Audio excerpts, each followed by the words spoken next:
ಮಾದಕ ವಸ್ತು ಪ್ರಕರಣ. 4 ಆರೋಪಿಗಳಿಗೆ 10 ವರ್ಷಗಳ ಜೈಲು ಶಿಕ್ಷೆ, ತಲಾ 1 ಲಕ್ಷ ದಂಡ. ಮಾದಕ ವಸ್ತು ಸಂಗ್ರಹ ಮತ್ತು ಸಾಗಣೆ ಪ್ರಕರಣದಲ್ಲಿ 4 ಆರೋಪಿಗಳಿಗೆ ರಾಮನಗರ ಪ್ರಧಾನ ಜಿಲ್ಲಾ ಮತ್ತು ಸತ್ರ ನ್ಯಾಯಾಲಯ 10 ವರ್ಷಗಳ ಕಠಿಣ ಕಾರಾಗೃಹ ಶಿಕ್ಷೆ ಹಾಗೂ ತಲಾ 1 ಲಕ್ಷ ದಂಡ ವಿಧಿಸಿ ಮಹತ್ವದ ತೀರ್ಪು ನೀಡಿದೆ. ರಾಮನಗರ ಟೌನ್ ಐಜೂರು ಪೊಲೀಸ್ ಠಾಣಾ ವ್ಯಾಪ್ತಿಯ ಹನುಮಂತನಗರದ ರಾಯರದೊಡ್ಡಿ ಬೀದಿಯ ಮನೆಯೊಂದರಲ್ಲಿ ಮಾದಕ ವಸ್ತುಗಳನ್ನು ಸಂಗ್ರಹಿಸಿರುವ ಬಗ್ಗೆ ಮಾಹಿತಿ ಪಡೆದ ಪೊಲೀಸರು ದಾಳಿ ನಡೆಸಿದ್ದರು. ಈ ವೇಳೆ ಸುಮಾರು 44 ಕೆಜಿ ತೂಕದ ಮಾದಕ ವಸ್ತುವನ್ನು ವಶಪಡಿಸಿಕೊಂಡು ಐಜೂರು ಪೊಲೀಸ್ ಠಾಣೆಯಲ್ಲಿ ಮೊಕದ್ದಮೆ ಸಂಖ್ಯೆ 44/2019ರಂತೆ ಎನ್ಡಿಪಿಎಸ್ ಕಾಯ್ದೆ ಸೆಕ್ಷನ್ 20C ಅಡಿಯಲ್ಲಿ ಪ್ರಕರಣ ದಾಖಲಿಸಲಾಗಿತ್ತು.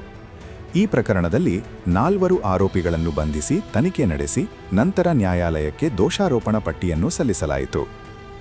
ರಾಮನಗರ ಪ್ರಧಾನ ಜಿಲ್ಲಾ ಮತ್ತು ಸತ್ರ ನ್ಯಾಯಾಲಯದ ನ್ಯಾಯಾಧೀಶರಾದ ಶ್ರೀ ಎಂ.ಎಚ್. ಅಣ್ಣಯ್ಯ ಅವರು ಎಸ್ಪಿಸಿಸಿ ನಂಬರ್ 01/2020 ಪ್ರಕರಣದ ವಿಚಾರಣೆ ನಡೆಸಿ ಆರೋಪಿಗಳಾದ ಸಿದ್ದಿಕ್ ಬಿನ್ ಸೈಯದ್ ಮೊಹದ್ದೀನ್, ಐಜೂರು ರಾಮನಗರ, ಬೈರೇಗೌಡ ಬಿನ್ ನಿಂಗಪ್ಪ, ಹನುಮಂತನಗರ ರಾಮನಗರ, ಮೊಹಮ್ಮದ್ ಅಲಿ ಬಿನ್ ಅಬ್ಬು, ಕಲ್ಲುಬಾಳೆ ವಿರಾಜಪೇಟೆ ಕೊಡಗು, ಮೊಹಮ್ಮದ್ ಇಸ್ಮಾಯಿಲ್, ಕಲ್ಕುಣಿ ಗ್ರಾಮ ಮಳವಳ್ಳಿ ತಾಲೂಕು ಮಂಡ್ಯ ಇವರ ವಿರುದ್ಧ ಆರೋಪ ಸಾಬೀತಾದ ಹಿನ್ನೆಲೆಯಲ್ಲಿ ತೀರ್ಪು ಪ್ರಕಟಿಸಿದರು. ಪ್ರಕರಣದಲ್ಲಿ ಸರ್ಕಾರದ ಪರವಾಗಿ ಸರ್ಕಾರಿ ವಕೀಲರಾದ ಶ್ರೀಮತಿ ವನ್ಸತಿ ಅಂಗಡಿ ವಾದ ಮಂಡಿಸಿದರು.